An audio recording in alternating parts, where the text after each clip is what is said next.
Ma'am ये है egg biryani with vegan twist. यहाँ पे कुछ भी नॉन वेज डेयरी प्रोडक्ट कुछ भी नहीं है, सब कुछ वीगन है। ये जो आप देख रहे हैं it's looking like egg but it's not egg, ये बादाम मिल्क से बना हुआ अंडा है। तो जो मैंने एग बनाते हुए इसकी कैविटी निकाली थी, वो कैविटी को मिक्सर में ग्राइंड करके मैंने ये चटनी में डाला है। तो मेरा एम था कि मैं कोई एक ट्रेडिशनल डिश को पकड़ूं और उसका वीगन वर्जन तैयार करूं। तो हियर इज ਕੀ बनाया सर? मैम मैंने बीटरूट ढोकला बनाया। नॉर्मली जो ढोकला है वो सिर्फ ग्राम फ्लोर से बनता है, बट मैंने इसे बीटरूट के साथ मैंने ढोकले के बैटर में बीटरूट डाला है उसके हेल्थ पर्पस बढ़ाने के लिए। ਕੀ ਬਣਾਇਆ ਸਰ ਤੁਸੀਂ?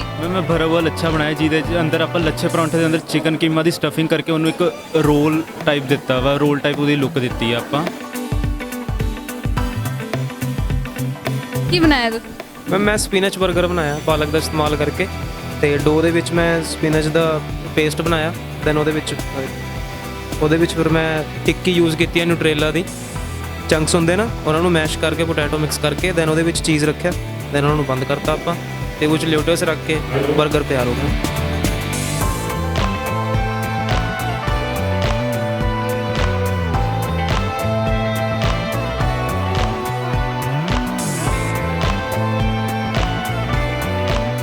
ਨਮਸਤੇ, ਸਤਿ ਸ਼੍ਰੀ ਅਕਾਲ। ਮੈਂ ਨਿਧੀ ਵਰਮਾ, ਤੁਸੀਂ ਦੇਖ ਰਹੇ ਹੋ ਦ ਸਿਟੀ ਹੈਡਲਾਈਨਸ। ਅਸੀਂ ਇਸ ਟਾਈਮ ਖੜੇ ਹਾਂ ਲక్ష్ਮੀ ਲੇਡੀਜ਼ ਕਲੱਬ ਦੇ ਵਿੱਚ, ਜਿੱਥੇ ਕੁਕਿੰਗ ਕੰਪੀਟੀਸ਼ਨ ਚੱਲਦਾ ਪਿਆ ਹੈ ਮਲਿਕਾਏ ਰਸੋਈ। ਤੇ ਇਸ ਨਾਲ ਅਸੀਂ ਕੰਟੈਸਟੈਂਟ ਨਾਲ ਗੱਲਬਾਤ ਕਰਾਂਗੇ ਤੇ ਜਾਣਾਂਗੇ ਕੀ ਬਣਾਇਆ ਹੈ, ਕੀ ਚੀਜ਼ਾਂ ਬਣੀਆਂ ਨੇ।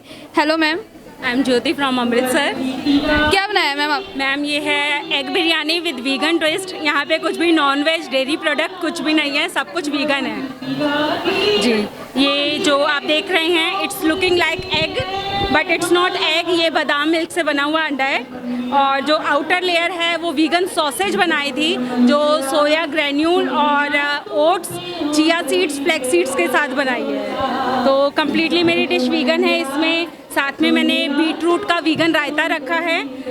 जो चटनी है इसको भी, क्योंकि हमें सस्टेनेबिलिटी के साथ कुकिंग करनी थी, तो जो मैंने एग बनाते हुए इसकी कैविटी निकाली थी, वो कैविटी को मिक्सर में ग्राइंड करके मैंने ये चटनी में डाला है। साथ में सीजनल खसखस का सालन है। नॉन वेज का वेज बन गया, कैसे आपके माइंड से? से भी ज़्यादा आजकल क्या है, everyone is going towards vegan. तो मैंने सोचा हमारी ट्रेडिशनल जो रेसिपी है वो वीगन क्यों नहीं हो सकती, क्योंकि आप कहीं पे भी जाइए everyone is following a vegan trend कि हमें बिल्कुल प्लांट बेस्ड पे जाना है, हमें डेयरी प्रोडक्ट भी यूज़ नहीं करने। तो मेरा एम था कि मैं कोई एक ट्रेडिशनल डिश को पकड़ूं और उसका वीगन वर्जन तैयार करूं। तो हियर इज़ ਬਿਲਕੁਲ। ਸੋ ਅਸੀਂ ਹੋਰ ਕੰਟੈਸਟੈਂਟ ਨਾਲ ਵੀ ਗੱਲਬਾਤ ਕਰਾਂਗੇ। ਸਰ ਕੀ ਨਾਮ ਹੈ ਤੁਹਾਡਾ? हितेश मैम, ਕਿੱਥੋਂ? ਲੁਧਿਆਣੇ ਤੋਂ ਹੀ? लुधियाने तो लोग। ਕੀ ਬਣਾਇਆ ਸਰ? मैम मैंने बीटरूट ढोकला बनाया। नॉर्मली जो ढोकला है वो सिर्फ ग्राम फ्लोर से बनता है, बट मैंने इसे बीटरूट के साथ मैंने ढोकले के बैटर में बीटरूट डाला है उसके हेल्थ पर्पस बढ़ाने के लिए। कैसे सोचा ये? मतलब अलग अलग था ढोकला। नॉर्मल तो ये सब बना लेते हैं, गुजराती का ट्रेडिशनल हमारे कंपटीशन का थीम था, तो था कुछ डिफरेंट करना है, रिकंस्ट्रक्ट किया इसलिए ढोकले को मैंने। ਗੱਲਬਾਤ ਕਰਿਆ ਕੰਟੈਸਟੈਂਟ ਨਾਲ। ਸਤਿ ਸ਼੍ਰੀ ਅਕਾਲ ਸਰ। ਸਤਿ ਸ਼੍ਰੀ ਅਕਾਲ ਜੀ। ਕੀ ਬਣਾਇਆ ਸਰ ਤੁਸੀਂ? ਮੈਂ ਭਰਾ ਹੁਆ ਲੱਛਾ ਬਣਾਇਆ ਜਿਹਦੇ ਅੰਦਰ ਆਪਾਂ ਲੱਛੇ ਪਰੌਂਠੇ ਦੇ ਅੰਦਰ ਚਿਕਨ ਕੀਮਾ ਦੀ ਸਟਫਿੰਗ ਕਰਕੇ ਉਹਨੂੰ ਇੱਕ ਰੋਲ ਟਾਈਪ ਦਿੱਤਾ ਵਾ, ਰੋਲ ਟਾਈਪ ਉਹਦੀ ਲੁੱਕ ਦਿੱਤੀ ਆ ਆਪਾਂ। ਤੇ ਉਹ ਆਪਾਂ ਇੱਕ ਹੈਲਥੀ ਵੀ ਹੈ, ਇਹ ਆਪਾਂ ਨਾਰਮਲ ਘਰੇ ਵੀ ਬਣਾ ਸਕਦੇ ਹਾਂ। ਕੀ ਨਾਮ ਹੈ ਸਰ ਤੁਹਾਡਾ? ਨਵਜੋਤ ਸਿੰਘ। ਕੀ ਰੈਸਿਪੀ ਹੈਗੀ, ਦੱਸਣਾ ਚਾਹੋਗੇ ਸਰ? ਪਹਿਲਾਂ ਆਪਾਂ ਨੂੰ ਕੀ ਕਹਿੰਦੇ ਆ, ਲੱਛਾ ਪਰੌਂਠੇ ਦਾ ਡੋ ਬਣਾ ਕੇ ਉਹਨੂੰ ਆਪਾਂ ਤਵੇ ਤੇ ਸੇਕ ਕੇ ਉਹਦੇ ਉੱਪਰ ਐਗ ਲਗਾਉਣਾ ਹੈ। ਐਗ ਦੇ ਆਫਟਰ ਐਗ ਆਪਾਂ ਜਿਹੜਾ ਚਿਕਨ ਕੀਮਾ ਬਣਾਇਆ ਹੋਏਗਾ ਉਹਨੂੰ ਸਟਫਿੰਗ ਕਰਨੀ ਹੈ, ਜਿਵੇਂ ਆਪਾਂ ਰੋਲਸ 'ਚ ਸਟਫਿੰਗ ਕਰਦੇ ਆ। ਤੇ ਉਹ ਤੋਂ ਬਾਅਦ ਚੀਜ਼ ਪਾ ਕੇ ਉਹਨੂੰ ਆਪਾਂ ਪੈਨ ਉੱਪਰ ਕਰਨਾ ਹਲਕਾ ਜਿਹਾ। ਇਹ ਚੀਜ਼ ਸੋਚੀ ਕਿੱਦਾਂ ਤੁਸੀਂ? ਮਤਲਬ ਲੋਕਾਂ ਨੂੰ ਜ਼ਿਆਦਾ ਲੱਛਾ ਪਰਾਂਠਾ ਤਾਂ ਹਰ ਕਿਸੇ ਨੂੰ ਪਸੰਦ ਹੁੰਦਾ ਹੈ, ਪੰਜਾਬੀ ਤਾਂ ਸਾਰੇ ਖਾਂਦੇ ਹੀ ਖਾਂਦੇ ਹੈ ਨਾ, ਤੇ ਇਹ ਚੀਜ਼ ਕਿੱਦਾਂ ਹੁਣ ਤੁਸੀਂ ਸੋਚੀ? ਮੈਮ ਨੌਨ ਵੈਜ ਵੀ ਲਾਈਕ ਕਰਦੇ ਨੇ ਸਾਰੇ ਪੰਜਾਬ 'ਚ, ਤਾਂ ਕਰਕੇ ਮੈਮ ਲੱਛਾ ਪਰੌਂਠੇ ਦੇ ਅੰਦਰ ਨੌਨ ਵੈਜ ਦਾ ਰੋਲ ਵਾਲਾ ਕੰਬੀਨੇਸ਼ਨ ਦੇਖ ਕੇ ਮੈਮ ਨਿਊ ਆਈਡੀਆ ਲੈ ਕੇ ਆਏ ਆ। ਸੋ ਅਸੀਂ ਅਲੱਗ-ਅਲੱਗ ਕੰਟੈਸਟੈਂਟ ਨਾਲ ਗੱਲਬਾਤ ਕਰਦੇ ਪਏ ਹਾਂ ਤੇ ਹੋਰ ਅਸੀਂ ਦੇਖਦੇ ਹਾਂ ਕੀ ਗੱਲ। ਕੀ hello sir. Hello ma'am, my name is Sahil. ਕੀ ਬਣਾਇਆ ਤੁਸੀਂ ਅੱਜ? ਅੱਜ ਮੈਡਮ ਮੈਂ ਬਣਾਇਆ ਪਨੀਰ ਮੱਖਣੀ। ਕਿੱਥੋਂ ਬਿਲੋਂਗ ਕਰਦੇ ਮੈਂ ਮੈਡਮ ਲੁਧਿਆਣੇ ਤੋਂ ਹੋ? ਪਨੀਰ ਮੱਖਣੀ ਤਾਂ ਲੁਧਿਆਣੇ ਦੀ ਸ਼ਾਨ ਹੈ, ਮਤਲਬ ਇਸ ਚੀਜ਼ ਨੂੰ ਐਦਾਂ ਇਸ ਕੰਪੀਟੀਸ਼ਨ ਲਿਆਂਦਾ ਕਿੱਦਾਂ ਸੋਚਿਆ? ਮੈਂ ਤਾਂ ਸੋਚਿਆ, ਮੈਂ ਕਿਹਾ ਚਾਈਨੀਜ਼ ਇਟਾਲੀਅਨ ਵਗੈਰਾ ਸਭ ਬਣਾਉਂਦੇ ਨੇ, ਮੈਂ ਆਪਣੇ ਕਲਚਰ ਨੂੰ ਸ਼ੋਅ ਕਰਾਂ, ਟ੍ਰੈਡੀਸ਼ਨ ਸ਼ੋਅ ਕਰਾਂ, ਵੀ ਮੈਂ ਆਪਣੇ ਪੰਜਾਬੀ ਕਲਚਰ ਦੱਸਾਂ ਵੀ ਮੇਰਾ ਪੰਜਾਬੀ ਕਲਚਰ, ਕਿਉਂਕਿ ਡਿਸ਼ ਨੂੰ ਦੇਖ ਕੇ ਆਟੋਮੈਟਿਕਲੀ ਬੰਦੇ ਸੋਚਦਾ ਵੀ it is Punjabi dish, that's why I make this. ਕਿੱਦਾਂ ਦਾ ਰਿਸਪੌਂਸ ਦੇਖਣ ਨੂੰ ਮਿਲਿਆ ਜੱਜਿਸ ਦਾ ਜਦੋਂ ਉਹਨਾਂ ਨੇ ਟੇਸਟ ਕੀਤਾ? ਰਿਸਪੌਂਸ ਤਾਂ ਮੈਨੂੰ ਹਾਈ ਤੱਕ ਤਾਂ ਵਧੀਆ, ਬਾਕੀ ਵਿਲ ਸੀ ਦਾ ਰਿਜ਼ਲਟਸ। ਕੀ ਨਾਮ ਹੈ ਤੁਹਾਡਾ? मेरा नाम राहुल। ਕੀ ਬਣਾਇਆ?